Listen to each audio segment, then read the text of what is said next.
Bismillahirrahmanirrahim. Assalamualaikum warahmatullahi wabarakatuh. Alhamdulillah wassalatu wassalamu ala Rasulillah wa ala alihi wa sahbihi wa mawalah wa la hawla wa la quwata illa billahi wa ba'd. Kita lanjutkan kajian kita, masih membahas tafsir Al-Baqarah ayat ke-83. Kita baca ayatnya. A'udzubillahi minasyaitonirrajim. Bismillahirrahmanirrahim.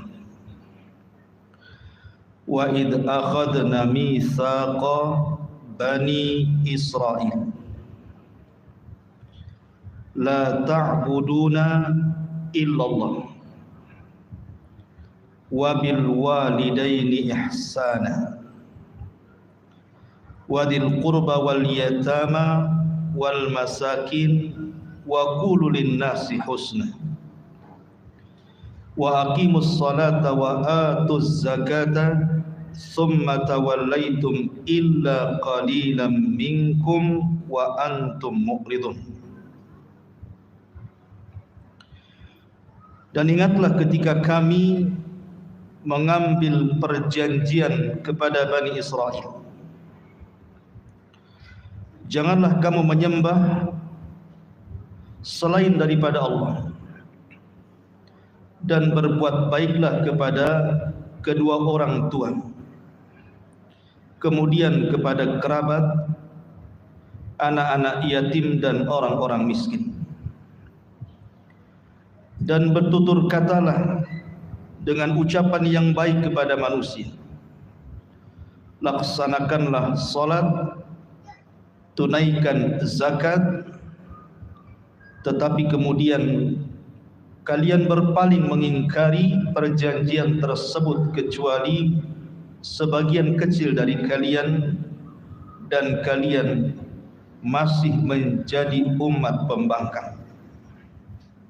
Baik. Di sini Allah Subhanahu wa taala mengingatkan orang-orang Yahudi yang ada di kota Madinah dengan mengingatkan perjanjian-perjanjian tempo dulu yang Allah Subhanahu wa taala janjikan kepada Bani Israel lewat Nabi Allah Musa alaihi salatu wassalam. Jadi Yahudi Madinah diingatkan kembali akan perjanjian lama. Karena kita tahu bahwa konsekuensi orang-orang yang berusaha untuk menggagalkan perjanjian dari Bani Israel itu bukan perkara kecil. Itu perkara besar. Ingat kisah diangkatnya Bukit Tursina di kepala-kepala Bani Israel. Ketika Nabi Musa alaihi salatu wassalam pulang dari Saina, kemudian membawa papan Taurat. Kemudian sampainya di Bani Israel, Musa kecewa dan marah karena sebagian Bani Israel ada yang kemudian terpengaruh dengan Samiri, yang kemudian menyembah patung anak sapi. Padahal baru ditinggal 40 malam sudah murtad tuh Bani Israel. 40 malam itu bukan lama, sebentar. Tetapi kita tahu dari sini bahwa yang memegang hati manusia itu adalah Allah. Makanya kenapa Nabi SAW banyak-banyak berdoa, ya muqallibal qulub tsabbit qalbi ala dini.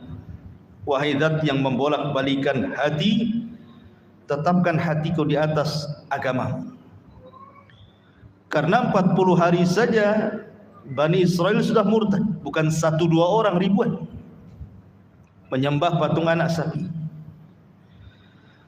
Makanya Musa alaihi salatu wassalam membacakan hukuman orang murtad dari papan Taurat yang ia bawa dari Sainah.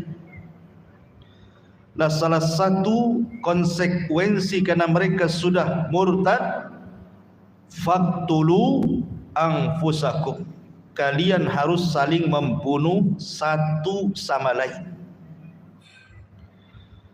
Tentu saling membunuh itu berat, saling tusuk menusuk berat gitu ya. Makanya mereka tidak mau. Karena mereka tidak mau itulah maka Musa alaihi salatu wassalam kemudian berdoa kepada Allah untuk mengangkat bukit Tur Sina di atas kepala Bani Israel. Musa mengatakan, kalian mau taat dengan aturan Taurat ataukah kalian akan ditimpa bukit Tur Sina ini? Sama-sama mati nih. Tobat mati, tak tobat mati. Kan itu ya. Tak tobat mati kena banting gunung. Tobat harus tusuk-tusukan. Makanya Musa mengatakan, disebutkan dalam Al-Quran, khudhu ma atainakum, ambillah apa yang telah aku ambil dari hukum-hukum Taurat. Maka ketika bukit kemudian diangkat di atas kepala mereka, mereka pun langsung sujud bertobat, tetapi sambil matanya melirik ke atas, takut-takut bukitnya menimpa.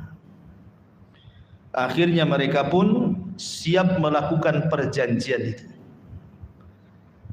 Dan setelah mereka sanggupi perjanjian itu kemudian tobat, maka terjadilah saling bunuh-membunuh di antara mereka yang murtad karena menyembah patung anak sapi.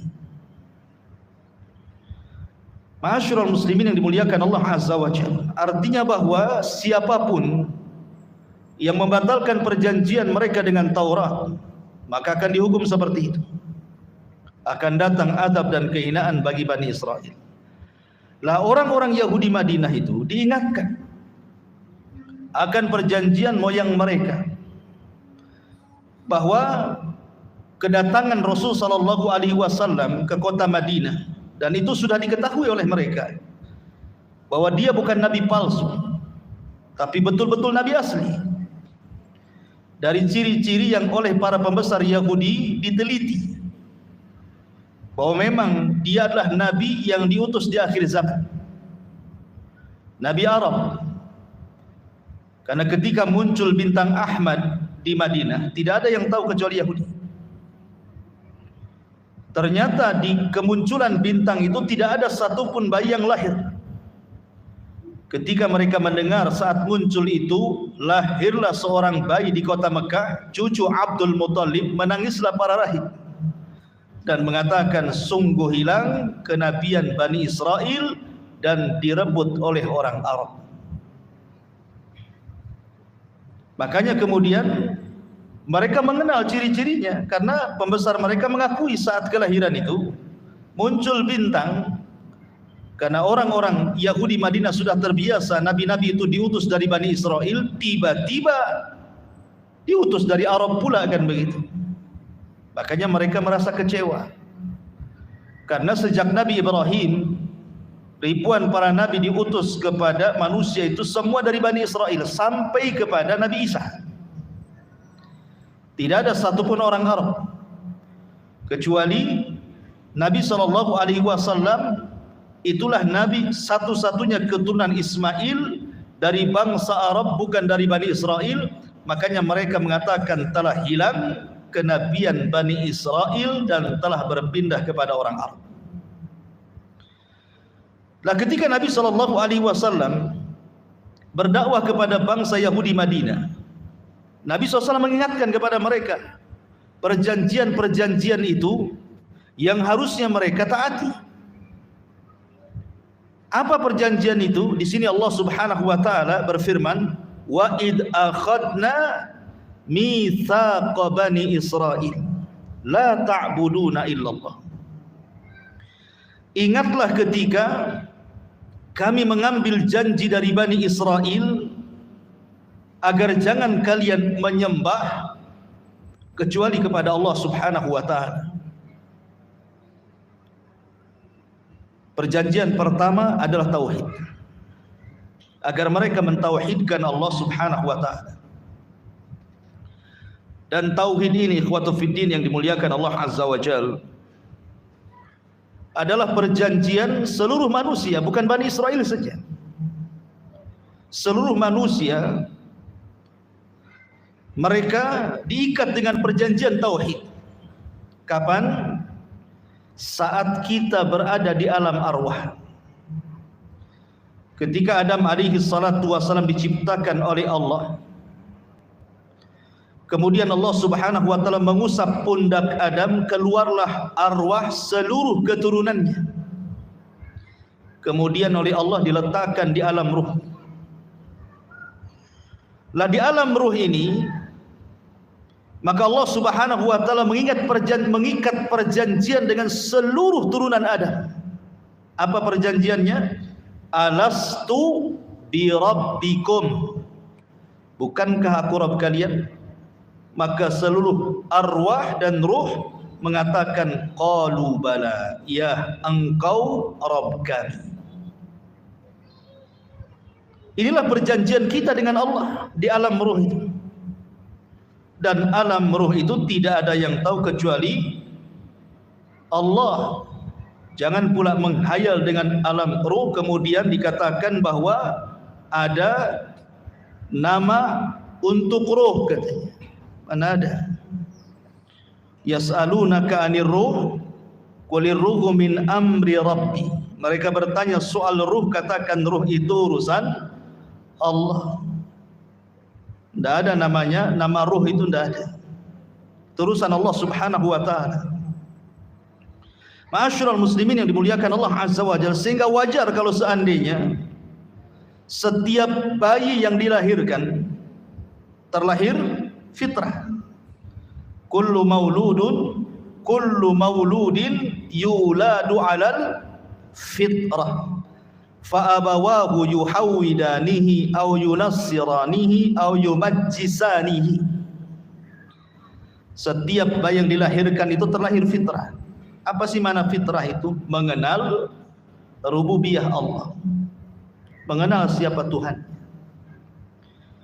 Makanya ketika terlahir itu sudah fitrah manusia itu, sudah tertanam rububiyah Allah Subhanahu wa taala sejak bayi. Namun ketika dia sudah besar, akhirnya disimpangkan oleh orang tuanya. Ada yang jadi Nasrani, ada yang jadi Majusi, ada yang jadi Yahudi. Tapi hadis Nabi SAW hanya mengatakan fa abawahu yuhawidani, bapaknya yang menjadikan dia Yahudi, ataupun bapaknya menjadikan dia Nasrani, atau bapaknya yang menjadikan dia Majusi, titik sampai di sini hadisnya. Dan tidak ada kata-kata bapaknya yang menjadikan dia Islam. Kenapa? Karena bayi yang terlahir asalnya Islam, baru disimpangkan bapaknya jadi Nasrani, Yahudi dan Majusi. Kalau seandainya bayi itu diletakkan di hutan jadi Tarsan, di hutan dibiarkan, jangan ada yang merawat, maka bayi ini akan terus dewasa dan pasti punya fitrah tauhid, karena belum ada yang menyesatkan. Adapun kemudian bayi ini terlahir di tengah-tengah keluarga, maka akan dibawa kepada keyakinan keluarganya. Kalau keluarganya Nasrani, ditarik Nasrani; keluarganya Yahudi, ditarik Yahudi; keluarganya Majusi, ditarik Majusi. Tapi kalau seandainya dia di keluarga Islam, maka memang ikut alur fitrahnya, dia sudah Islam sejak kecil. Artinya Allah tanamkan tauhid rububiyah dalam setiap fitrah manusia. La rububiyah inilah yang kemudian diarahkan menuju uluhiyah. Rububiyah itu artinya meyakini bahwa Allah yang menciptakan, Allah yang menguasai, Allah yang mengatur, Allah yang memberikan rizki, Allah yang menghidupkan, dan Allah. Adapun uluhiyah ini berkaitan dengan sesembahan kepada Allah Subhanahu wa taala, bagaimana caranya. Makanya diutus Nabi untuk menjelaskan bagaimana cara menyembah Allah Subhanahu wa taala, maka diajarkan tauhid. Bagaimana cara menyembah Allah dengan sebenar-benarnya menyembah. Lah tauhid uluhiyah inilah yang kemudian diperjuangkan oleh seluruh para nabi. Sebab kalau rububiyah itu semua manusia punya keyakinan seperti itu. Mau mukmin, mau musyrik, mau kafir, semua punya rububiyah.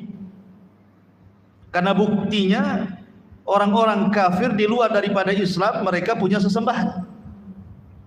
Ada yang disembah gitu. Karena ketika mereka menyembah yang disembah, berarti punya keyakinan bahwa alam semesta ini ada yang menciptakan, ada yang mengatur, ada yang ngasih rizki, ada yang menghidupkan, ada yang mematikan, sehingga mereka punya sesembahan. Tetapi kelirunya, karena tidak ada pengajaran tauhid uluhiyah, akhirnya tidak paham bagaimana cara menyembah Tuhan. Ketika mereka salah cara menyembah Tuhan, akhirnya mereka mengambil batu sebagai Tuhan, tanaman jadi Tuhan, lembah jadi Tuhan, gunung jadi Tuhan, gajah, unta jadi Tuhan, sampai uang jadi Tuhan. Ma'asyiral muslimin yang dimuliakan Allah Subhanahu wa taala.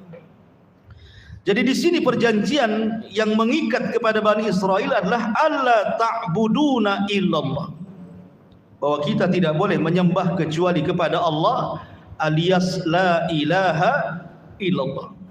Tidak ada yang berhak disembah di alam semesta ini dengan benar kecuali hanya Allah Subhanahu wa taala. Ma'asyiral muslimin yang dimuliakan Allah Azza wa Jalla, kenapa tauhid ini sangat penting sekali? Saya tertarik dengan ucapan Al-Imam Ibnul Qayyim rahimahullahu ta'ala. Apa kata Imam Ibnul Qayyim rahimahullahu ta'ala ketika beliau menjelaskan tentang keutamaan tauhid?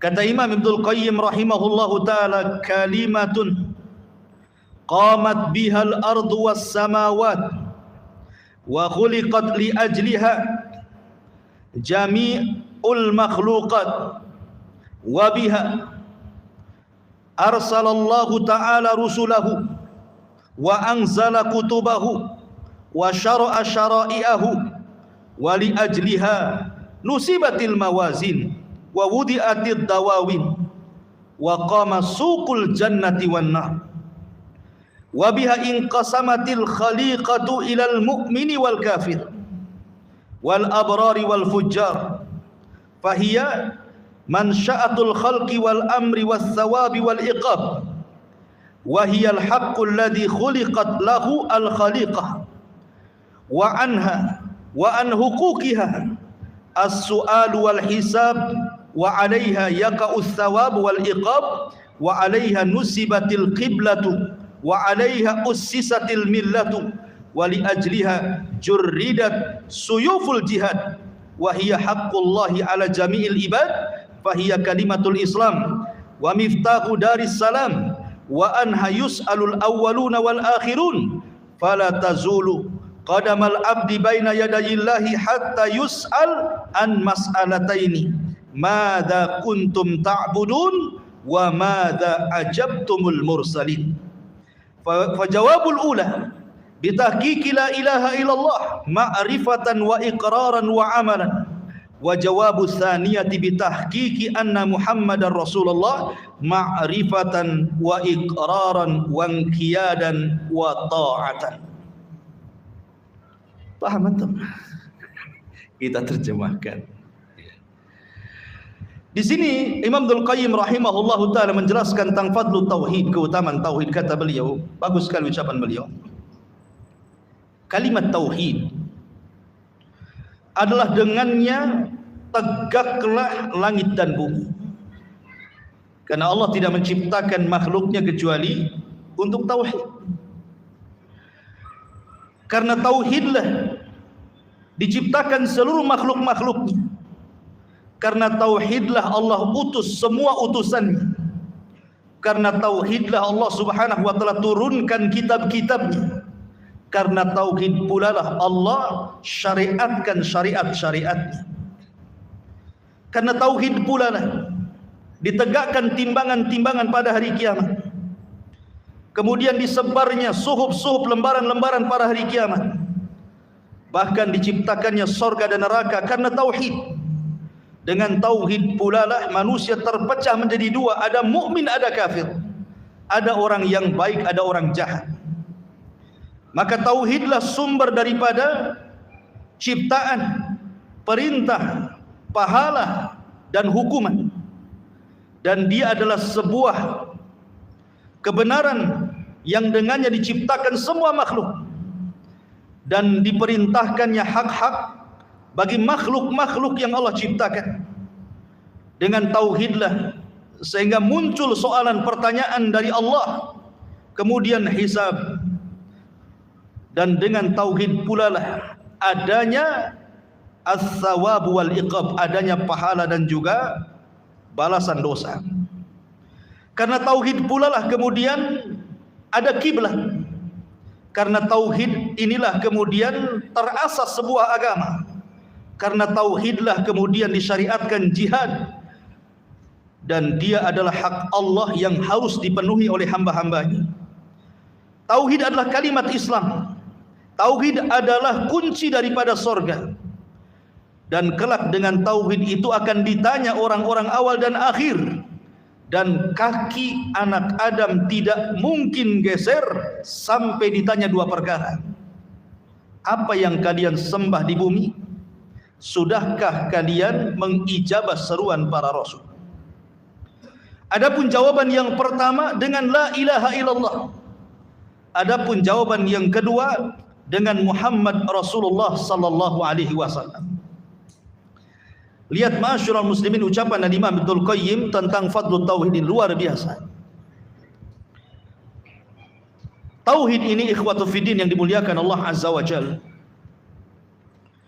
adalah afdalu dzikri. Makanya kita sering dengar fa'lam afdalu dzikri fa'lam annahu la ilaha illallah. Ini dia, itu benar ya. Kalau zikir habis salat tuh. Kenapa dia afdalul zikri, seutama-utama zikir? Karena Nabi Musa alaihi salatu wassalam pernah meminta diajarkan Allah Subhanahu wa taala beberapa kalimat untuk digunakan zikir. Maka Allah Subhanahu wa taala mengatakan, "Qul ya Musa la ilaha illallah." Kata Nabi Musa, "Ya Rabb, janganlah kalimat itu terus. Kalimat itu semua orang mengucapkannya. Saya ingin yang lain yang tidak pernah diucapkan manusia." Tapi Allah mengatakan, "Qul ya Musa la ilaha illallah." Wahai Musa, sudah ucapkan kalimat la ilaha illallah, kalimatut tauhid. Kemudian Musa meminta alasannya. Kenapa mesti kalimat itu?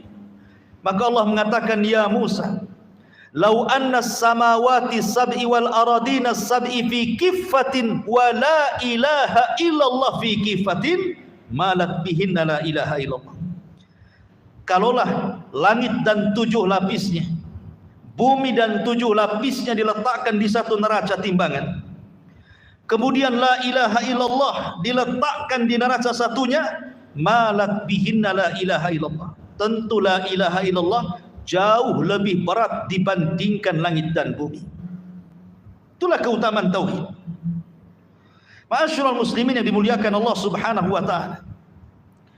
Makanya kenapa Nabi sallallahu alaihi wasallam mengajarkan kepada kita kalimatut tauhid ini supaya diucapkan sampai akhir nafas yang kita keluarkan. Karena itulah jaminannya surga. Kata Rasul, "Man qala fi akhiri kalamihi la ilaha illallah dakhalal jannah."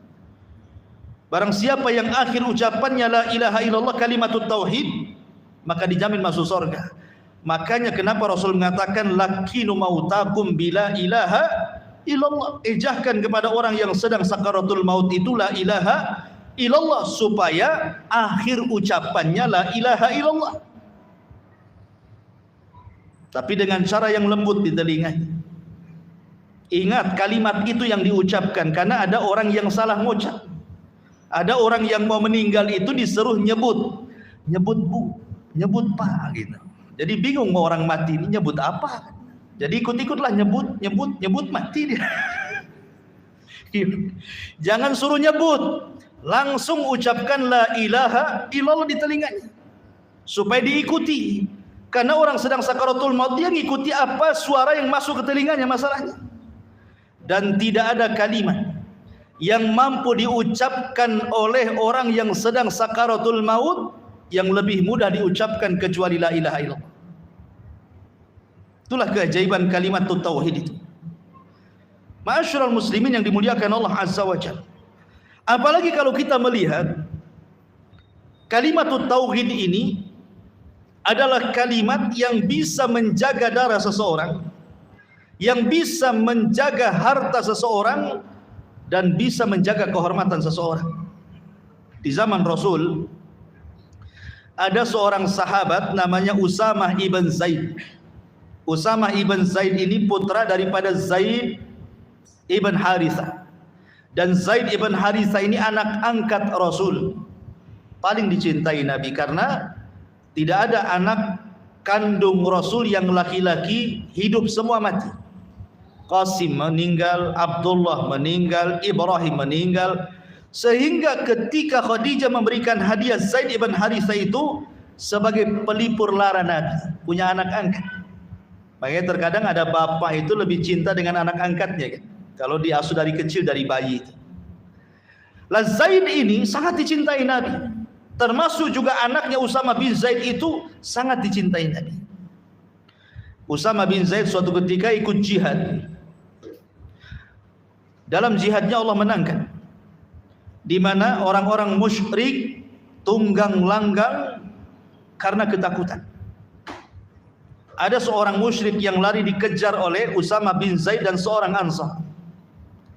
Ketika sudah kepepet tidak ada jalan lain, akhirnya orang Ansar ini hendak menyabetkan pedangnya.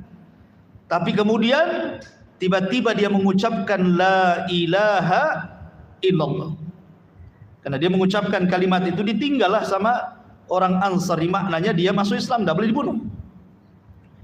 Tiba-tiba datang Usamah bin Zaid ini dan menghunuskan pedangnya. Tiba-tiba dia mengucapkan kalimat la ilaha illallah kedua kalinya, tapi tetap ditebas lehernya, mati dia. Kabar kematian orang yang mengucapkan la ilaha illallah ini sampai ke telinga Nabi. Maka Usamah dipanggil oleh Nabi SAW. Kemudian Rasul mengatakan, ya Usamah, aqatalta man qala la ilaha illallah? Wahai Usamah, apakah engkau membunuh orang yang mengucapkan kalimat la ilaha illallah? Kata Usamah, ya Rasulullah, khaufan min sayfi. Orang itu mengucap karena takut akan pedangku Rasul. Biasalah siasat perang, pura-pura mengucapkan kalimat tauhid supaya tidak dibunuh, nanti pula dia murtad lagi. Tapi Rasul mengatakan, afala syaqaqta an qalbihi ya Usamah. Usamah, hati-hati kalau bicara. Apakah engkau sudah membelah dadanya? Kemudian kau menengok jantungnya. Kemudian kau tahu isi jantungnya bahwa dia mengucapkan kalimat itu karena ikhlas ataukah karena takut pedangmu? Maka Nabi SAW terus memarahi Usamah sampai kemudian Rasul mengatakan, ya Usamah, madza tasna bila ilaha illallah? Idza ja'atka yaumal qiyamah ya Usamah. Wahai Usamah, kira-kira apa yang akan kau lakukan dengan kalimat la ilaha illallah? Kalau nanti pada hari kiamat dia datang kepadamu di hadapan Allah, kemudian dia meminta pertanggungjawaban kepadamu, kepada orang yang mengucapkan kalimat itu yang kau bunuh. Maka Usamah mengatakan, istaghfirli ya Rasulullah, ampuni aku wahai Rasul. Tapi Rasul tetap mengatakan, apa yang anda lakukan dengan kalimat itu di hadapan Allah wahai Usamah? Kata Usamah, istaghfirli ya Rasulullah, ampuni aku Rasul. Tapi Rasul terus ngomong seperti itu dan tidak menambah dan tidak mengurang. Sampai-sampai kata Usamah, laitani aslamtu yauma idzin.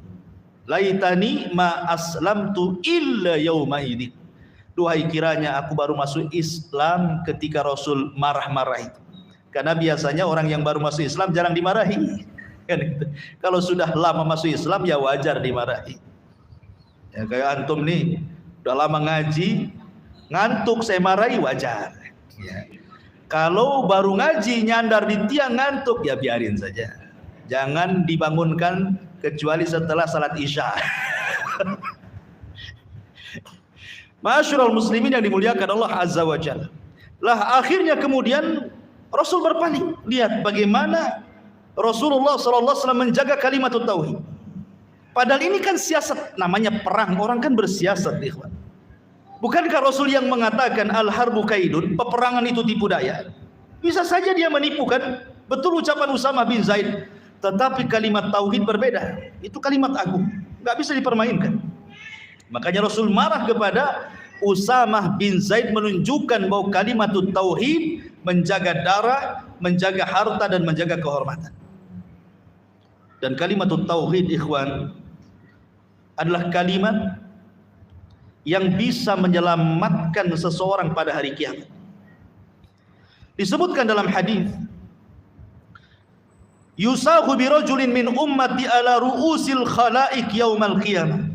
Didatangkan seorang laki-laki di hadapan Allah pada hari kiamat di depan manusia yang banyak itu. Bayangkan yang kumpul di padang mahsyar itu orang yang awal hidup sampai yang terakhir mati. Berapa jiwa, berapa triliun jiwa menyaksikan orang ini dipanggil di hadapan manusia. Dari kaum ke kaum, dari zaman ke zaman. Kemudian tiba-tiba Allah Subhanahu wa taala katakan, mana catatan? Akhirnya kemudian didatangkan catatan dia selama di dunia. Berapa? 99 sijillan. 99 catatan. Kemudian Allah Subhanahu wa taala mengatakan, bentangkan satu catatan. Maka dibentangkanlah satu catatan, rupanya satu catatan itu sejauh mata memandang panjangnya itu. Dan semuanya isi kejahatan dia ketika di dunia. Maka kemudian Allah Subhanahu wa taala mengatakan, atunkiru min hadza syai'a, adakah yang diingkari dari catatan ini? Kata dia tidak ada. Cek lagi, jangan-jangan malaikat yang catat salah. Kata orang ini tidak ada, wahai Rasul, semuanya benar. Lihat, dari sini kata para ulama ada istimbat hukum bahwa di antara khususia ahlul mahsyar, di antara khususia, kehususan orang-orang di padang mahsyar itu, Allah berikan hafalan yang kuat sehingga bisa mencocokkan antara hafalan dia dengan catatannya. Kalau di dunia baru 1 minggu antum hutang uang udah lupa tuh. Hutang tuh minggu kemarin 100.000, pas ditagih kapan ya saya pinjam ya? Padahal pinjam uang tuh baru 100.000, gimana 1 miliar? Jadi orang itu mudah lupa di dunia itu. Sudah nabok orang lupa gitu ya. Sudah maki orang lupa, sudah gibah orang lupa. Nanti tuh memori-memori seperti ini akan dimasukkan lagi ke otak setiap orang di padang mahsyar itu. Dia akan ingat, per detiknya dia akan ingat. Akan hafal. Hafal sekali. Kayak istri antum kalau kelahi dengan antum hafal tuh dengan tahun-tahunnya. Abang dulu tahun sekian kurang ajar juga katanya. Dia masih hafal dia kan gitu. Tetapi tidak sehebat hafalan di padang mahsyar. Karena untuk dicocokkan dengan lembarannya masalahnya kan. Kan Allah mengatakan atungkiruna min hadza syai'. Apakah kau ingkari? Kalau seandainya dia tidak hafalkan, dia akan ngomong, enggak benar, saya enggak ingat kan gitu ya. Oh, saya enggak paham tuh. Saya enggak ingat tahun sekian saya pernah duduk minum khamar di pohon pisang, enggak ingat dia kan. Tapi Allah berikan itu untuk mencocokkan hafalannya tuh. Sehingga dia mengatakan tidak ada wahai Rabb. Kemudian Allah mengatakan, periksa lagi, jangan-jangan malaikat salah tulis. Tidak ada wahai Rabb. Ketika dia sudah mengakui semuanya, maka Allah Subhanahu wa taala mengatakan, innalaka halaka indaka hasanah. Kata Allah, baik, Ini baru satu catatan. Belum yang 98-nya dibuka. Baru satu catatan saja semua kesalahan dia. Itu saja sudah kena mental dia. Ketika Allah mengatakan halaka min hasanah, apakah kamu punya kebaikan untuk menandingi catatanmu ini? Udah kena mental duluan. Ya Rabb, seandainya aku punya kebaikan banyak, apalah kebaikanku dengan catatan sebanyak ini, katanya. Akhirnya dia sudah nyerah, dikiranya dia menjadi ahli nahwu. Akhirnya dia ketika berjalan menuju neraka, maka Allah mengatakan, jangan tergesa-gesa. Kemarilah engkau. Sesungguhnya engkau memiliki satu kartu sakti yang bisa menyelamatkan kamu. Kemudian orang ini mengatakan, apa kartu sakti itu ya Rabb? Kemudian Allah buka, rupanya kartu itu bertuliskan la ilaha illallah. Maka didatangkan timbangan, kemudian diletakkan 99 catatan kesalahannya, kemudian la ilaha illallah diletakkan di satu neraca. Apa bahasa hadis, lihat, tosat bihinna la ilaha illallah. Tosat itu artinya ke atas. Tosat bihinna la ilaha illallah. Karena timbangan di akhirat berbeda dengan timbangan di dunia. Kalau timbangan di dunia, kalau berat ke bawah. Tapi kalau timbangan di akhirat, kalau berat ke atas. Makanya sorga itu sifatnya darajat, makin tinggi makin indah. Tapi neraka itu sifatnya darakat, makin bawah makin jelek. Makanya sijin itu di bawah bumi. Tempat istana iblis, tempat berkumpulnya syaitan iblis itu di bawah bumi, disebut sijin. Disitulah diletakkan kitabul fujjar. Inna kitabal fujjari lafi sijin. Sesungguhnya catatan orang-orang fujar, orang-orang jahat itu di sijin. Mana sijin? Di bawah lapis bumi yang paling dasar. Karena ketika ruhnya orang kafir ini dinaikkan ke langit, kemudian catatannya mengikuti di bawahnya, tidak ada satupun pintu langit yang membukanya. Sehingga Allah Subhanahu wa taala katakan, letakkan ruhnya kembali ke jasadnya dan simpanlah catatannya di sijin. Maka kemudian malaikat pun membawa catatan itu, semua bumi menolaknya. Baik bumi pertama, lapisan bumi kedua, ketiga, sampai ketujuh. Tidak ada yang menerima catatannya. Sehingga terpaksalah dia diletakkan di bawah bumi yang disebut dengan sijin. Ya. Ma'asyiral muslimin yang dimuliakan Allah Azza wa Jalla, lihat bagaimana kalimat tauhid bisa memberatkan timbangan. Ya, itulah tauhid. Bahkan Abu Hurairah radhiyallahu an suatu ketika bertanya kepada Nabi sallallahu alaihi wasallam, "Ya Rasulullah, man as'adun nas bi syafa'atika yaumal qiyamah?" Rasul, kira-kira yang paling bahagia dengan syafaatmu pada hari kiamat itu siapa? Kata Rasulullah, aku enggak nyangka aku akan bertanya seperti itu, wahai Abu Hurairah. Baik, ku jawab. Kata Nabi sallallahu alaihi wasallam, as'adun nas bi syafa'ati yaumal qiyamah man qala la ilaha illallah. Sebahagia-bahagia manusia pada hari kiamat dengan syafaatku, kata Rasul, adalah orang yang mengucapkan kalimat la ilaha illallah. Ketika manusia datang kepada Nabi Adam supaya Adam memberikan syafaat kepada mereka, perantara mereka dengan Allah Azza wa Jalla, Adam tidak sanggup berikan syafaat. Kemudian diarahkan kepada Nuh, Nuh juga sama. Kemudian Nuh mengarahkan kepada Ibrahim, Ibrahim juga sama. Kemudian Ibrahim mengarahkan kepada Musa, Musa pun sama. Kemudian Musa mengarahkan kepada Isa, Isa pun sama. Isa mengarahkan kepada Nabi sallallahu alaihi wasallam. Kata Nabi sallallahu alaihi wasallam, ana laha, kan ku coba, kan ku coba. Maka Rasul kemudian mendatangi Allah di bawah arasy-Nya, kemudian sujud lama sekali. Setelah Rasul sujud menghambakan diri kepada Allah, Allah katakan, irfa ra'saka ya Muhammad, sal tu'ta, qul tusma, isfa tusyaffa. Angkat kepalamu wahai Muhammad, katakan kau didengar, minta kau diberi, mintalah syafaat, kan ku beri syafaat. Lah, dari salah satu yang diminta oleh Nabi sallallahu alaihi wasallam dari orang-orang yang akan mendapatkan syafaat, kata Rasulullah, ya Rabb adzinali an ashfa man qala la ilaha illallah. Izinkan aku ya Rabb agar aku memberikan syafaat kepada mereka yang meninggal dan mereka masih mengucapkan kalimat la ilaha illallah. Lihat bagaimana kalimat tauhid ini bisa menjadikan manusia bahagia pada syafaat pada hari kiamat. Walaupun orang yang mengucapkannya itu dia tidak paham apa isi la ilaha illallah.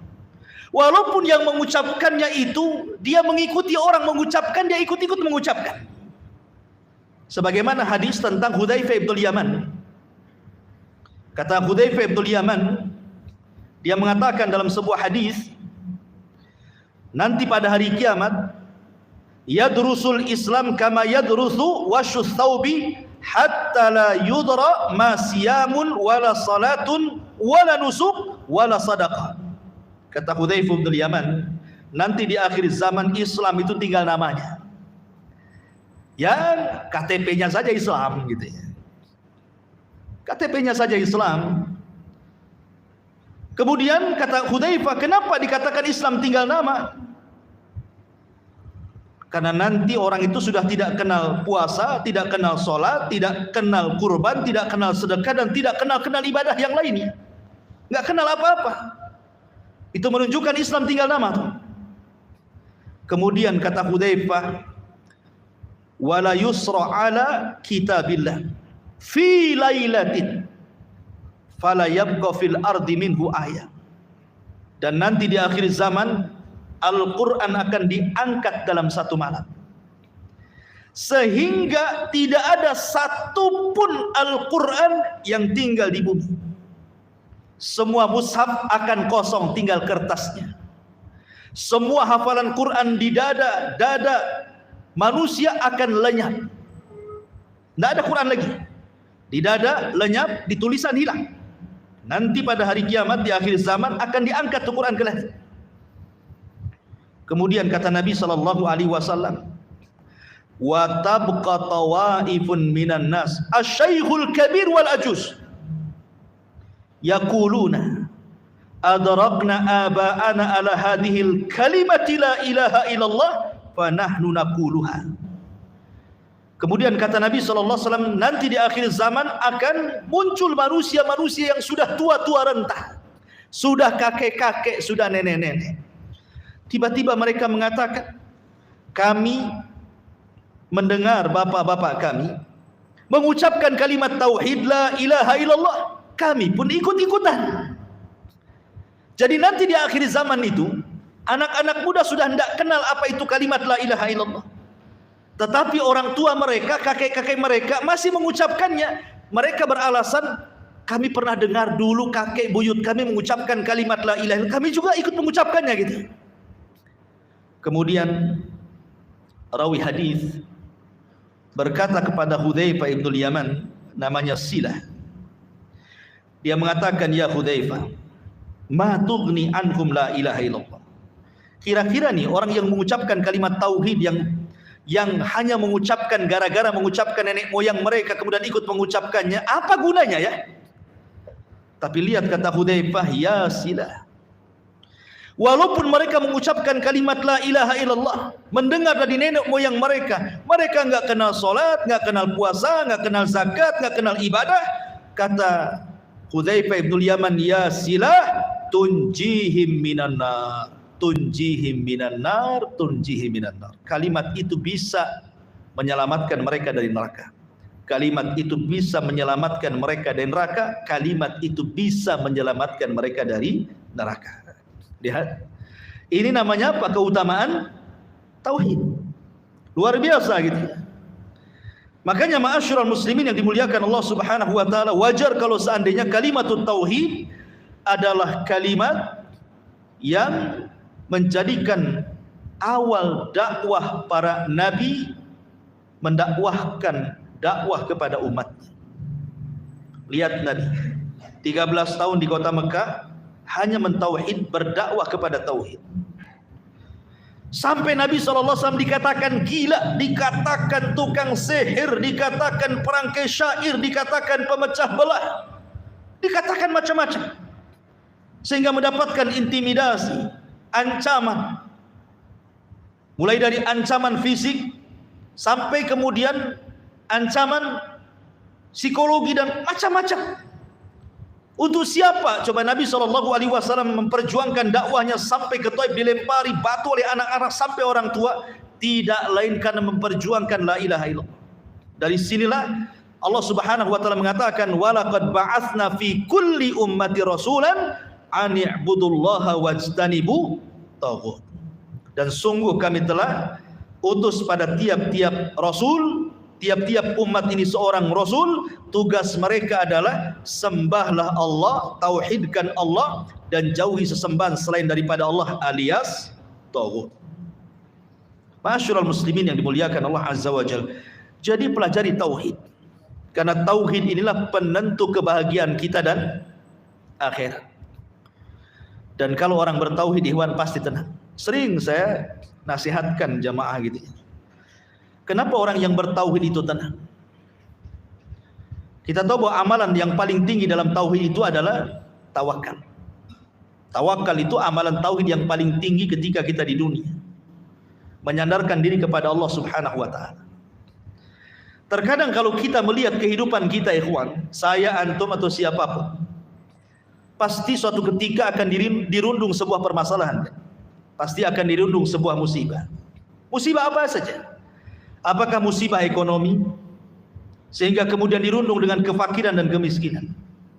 Apakah dirundung dengan kesehatan sehingga diberikan sakit yang berkepanjangan, terkadang lambat disembuhkan?